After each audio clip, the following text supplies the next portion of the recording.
ladies and gentlemen, welcome back to another Let's Play with Nevs, and this time we're going to be playing through The Park.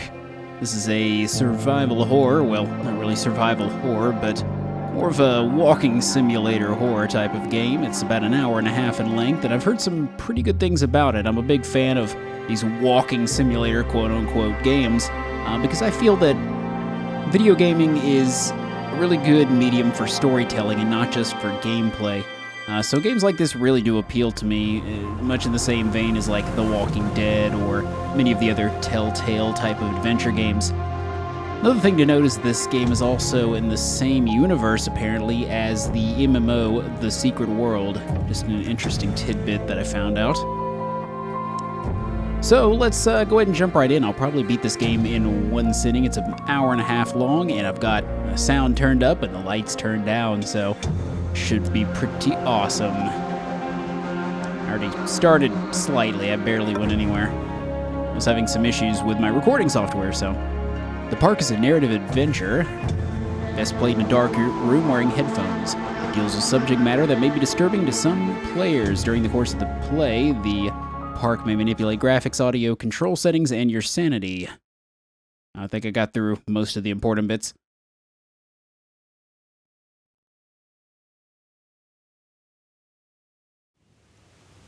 Funcom presents. In my heart and mind, I always return to Atlantic Island Park.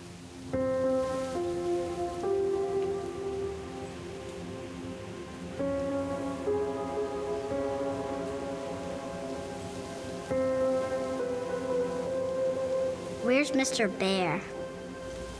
I haven't seen Mr. Bear, Callum.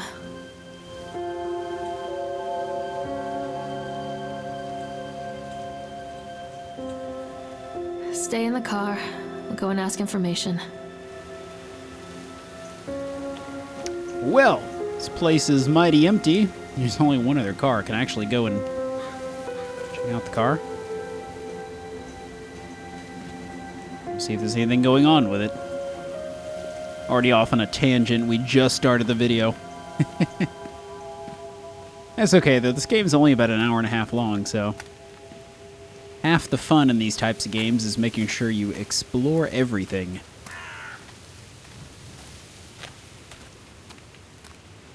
Alright, heading for the entrance. It's kind of weird that there's no one else here. The park is now closed.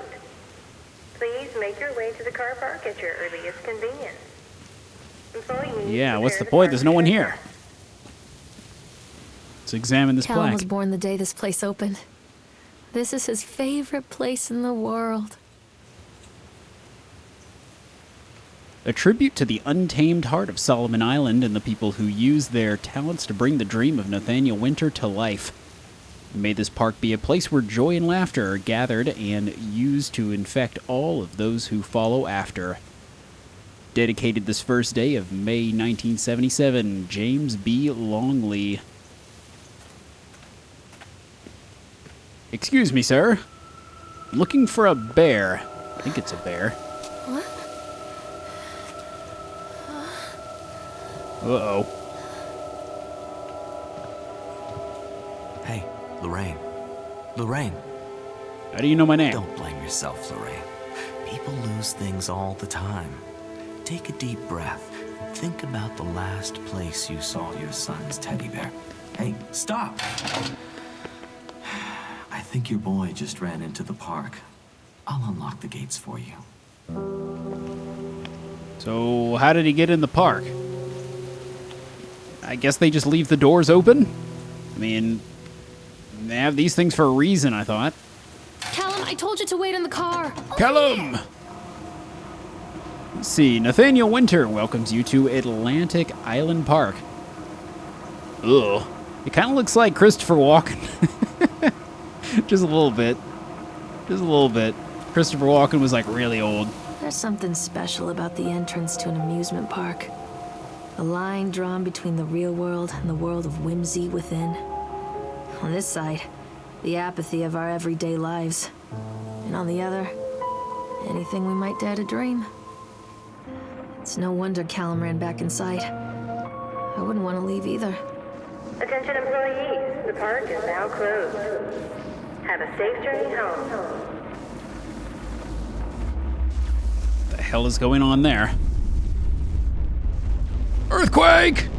Get down!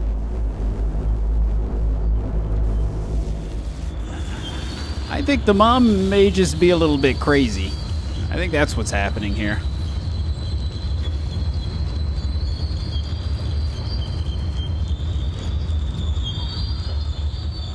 Lovely. Oh, God. The park. What happened here? It's easy Bad to get things. lost here. Let's see, so we've got the roller coaster, sideshow alley, House of Horrors, bumper cars, Octotron, Tunnel of Tales, Ferris wheel. So we are right there. I guess our first stop is Slideshow Alley. Except I need like a flashlight. That would be real nice. Callum, stay where you are. Can't catch me. Yes, I can. Come here, you little turd. You're getting a spanking.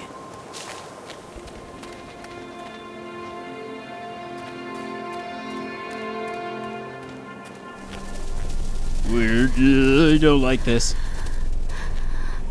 There better not be any friggin' clowns. He's getting away. Carrie Killian is Satan's whore. I see.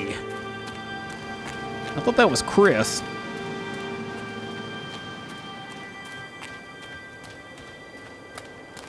South Park, anybody?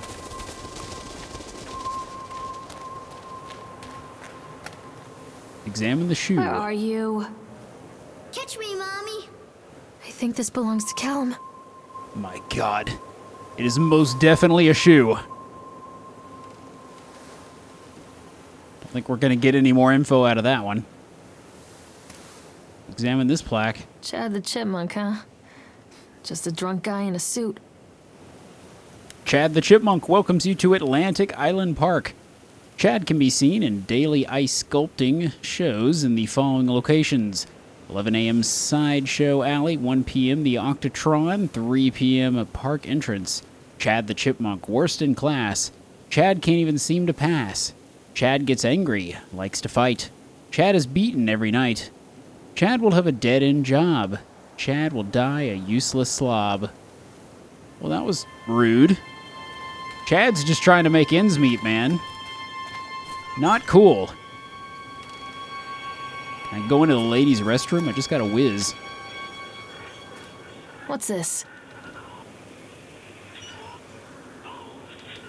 Purchase the land on Solomon Island for a pittance. I might add, whatever old Archie Henderson did to the locals, just the mention of his name had people slamming doors and locking shutters from the moment I arrived on the island. Sorry, some of this is kind of hard to read. I don't know why. My lawyers had arranged everything in advance, but the realtor still had to come and deliver the keys to me personally. He took it upon himself to offer me another warning. I don't know what you're planning to do with this land, Mr. Winter, but the soil here is bitter with a curse carried from the old country. Old man Henderson, he did terrible, dark things. The land remembers, sir. I dismissed him shortly afterwards, mostly amused by his pathetic attempts at warning? Yeah, I think it's warning me off. I have a great vision for this place, and we'll see to it that this, and thee will, to see that vision through to the very end. That's a weird sentence. Atlantic Island Park. The name is perfect, and I cannot imagine it being anything else. This is the start of something amazing. I may just let you guys read those to yourselves. I apologize for stumbling over my words a bit. It wasn't just me. Some of that was worded really strange. And some of it was... the writing was a little weird. Couldn't really tell what it was saying. Okay, so we have arrived at... the Tunnel of Tales? Callum, stay where you are. Mommy needs to see you, Callum. Come out, sweetie. Mommy. Where'd you Don't go? hide from me, Callum. You just like run on down the path?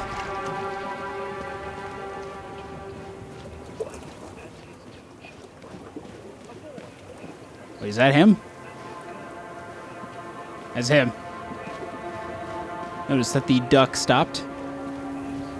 I'm assuming I can get on board now. There we go. Ride the swan.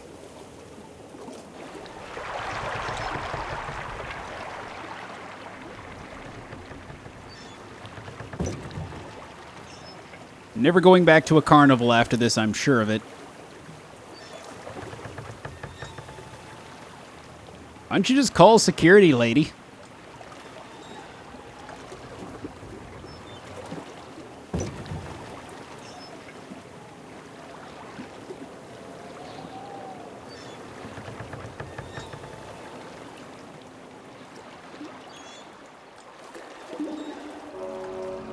Near a great forest, there lived a poor woodcutter, his wife and his 2 children. A boy named Hansel and a girl named Gretel. They were very poor and had very little to bite or sup.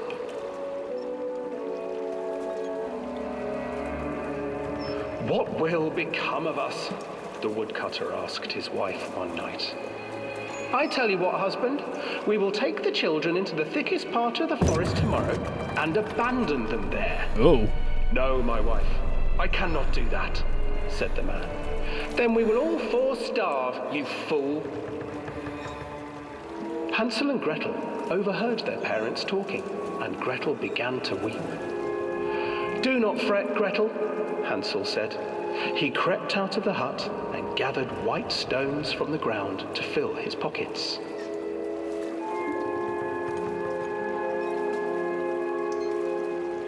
Fuck. The next morning, the No, woodcutter you leads stay the there. children into the forest. Before they leave, their mother gives them a slice of bread Oh, fuck. and warns them that they will get no more food that day.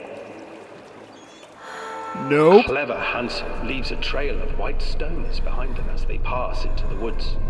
When their father leaves them, the children wait a while, then follow the trail back to their parents' house. I can't focus on the story because that damn thing is watching me. After receiving a thorough scolding from their parents for getting lost in the woods, the children are sent to bed without any supper. Hansel tried to sneak out and collect more white stones, but found that the door was locked. "Tomorrow I will take them into the woods myself," the wife told the woodcutter. In the morning, their mother gave them a slice of bread and led them deep into the forest once again.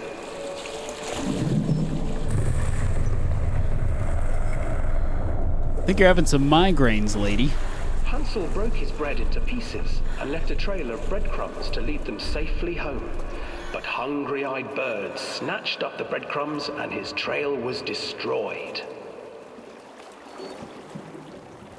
Abandoned by their parents and unable to find the trail home, the children wandered in the forest for 3 days.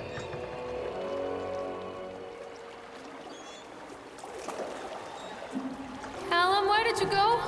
Callum, where did you go? The children stumbled into a clearing with an exceedingly strange house.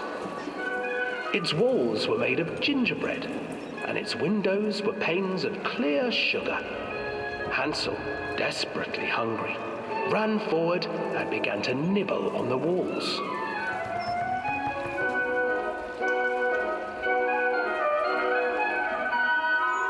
"Nibble, nibble, little mouse. Who is nibbling at my house?" An old woman emerged from the house, sniffing the air and peering around with cloudy eyes. "Oh, you dear children, who brought you here? Just come in and stay with me. No harm will come to you." But Hansel and Gretel stayed back, for the old woman reminded them of their cruel mother. "Come, children, don't be afraid. I have something for you." The old woman offered them 2 enormous lollipops. The children took them and began to eat. You see, nothing to fear here. Come inside, the old woman urged, and the children, still licking their sweets, followed.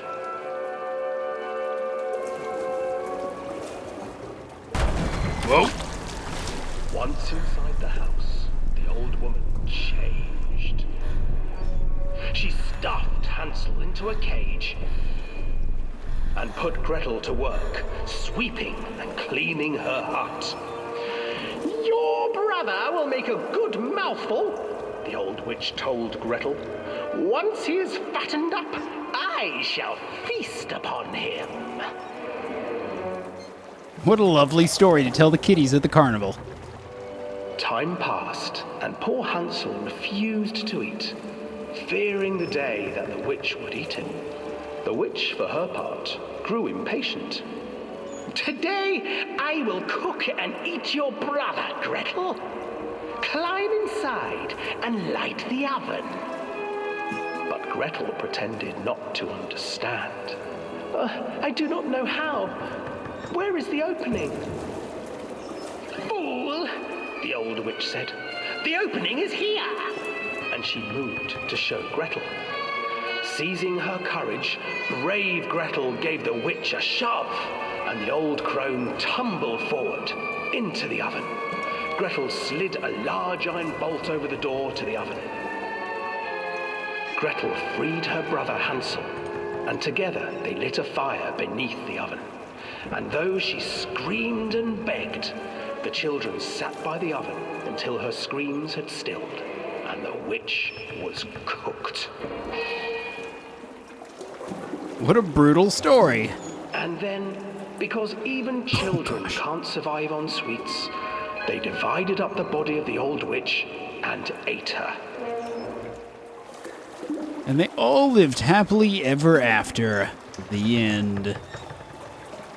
What a lovely story. Now where the hell is that little bastard? No. No. No. No. You stay right there. I'm on your back. Let's just be friends. You just look ahead and I'll stay back here.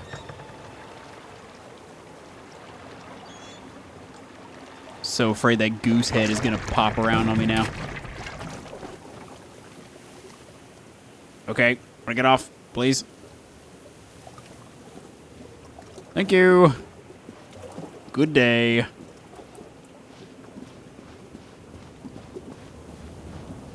Hansel and Gretel. I used to read it to Callum when the electricity was shut off. Those poor children. The whole world against them. The forest, the birds, the old witch, even their own parents. I used to imagine that Callum and I were the kids in that story.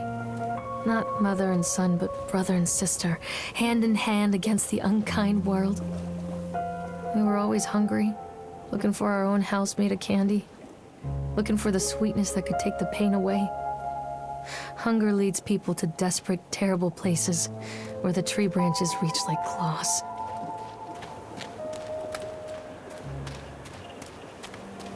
I'm pretty sure this lady is just kind of going crazy.